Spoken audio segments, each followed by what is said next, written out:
Welcome back to Caps for Sale. Where we left off, this peddler had lost all of his caps and the monkeys were wearing them, and then he was going to talk to the monkeys. Let's see what he said.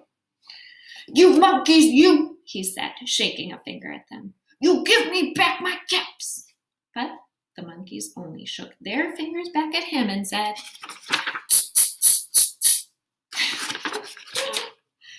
This made the peddler angry, so he shook both hands at them and said, "You monkeys, you give me back my caps."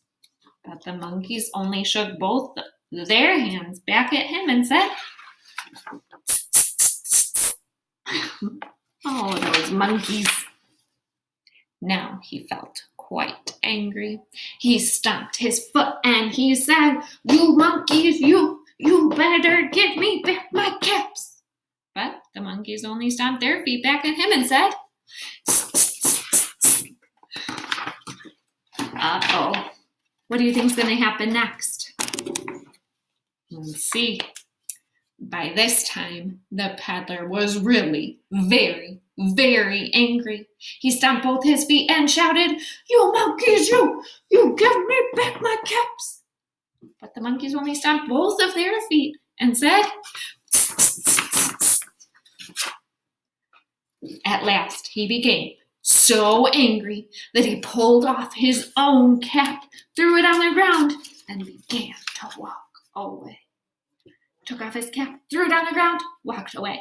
What do you think those monkeys are going to do? Let's see. Oh!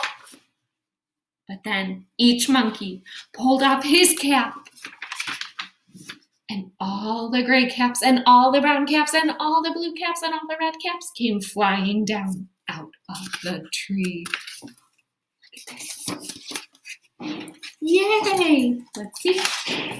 So the peddler picked up his caps and put them back on his head.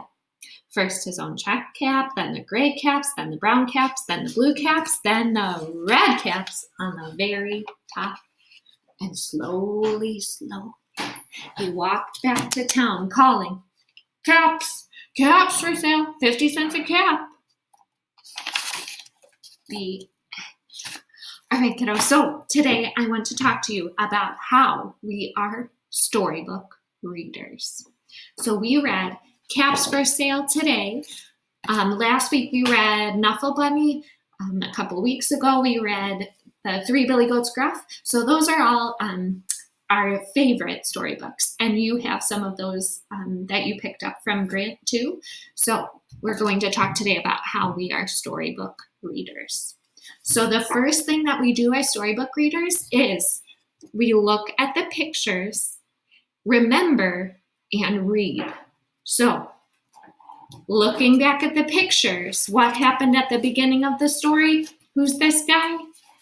That's right, he's a peddler, and does he carry all of his stuff on his back? No.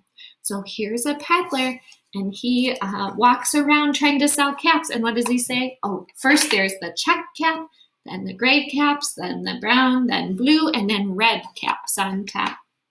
And he walks around and he says, caps for sale, 50 cents a cap. So you have to remember that. And then he feels tired, so he goes to take a little rest by a tree. Okay, so you look at the pictures to help you remember what the words might say. Ooh. So you look, and then you look, remember, because the pictures will help you remember, and then you read. If you don't know the words, that's totally fine. You just pretend. You tell us what happened in the story. All right, so practice doing this. You can retell Caps for Sale or any of the books that you have in your baggie. All right, happy reading. Bye, kiddos.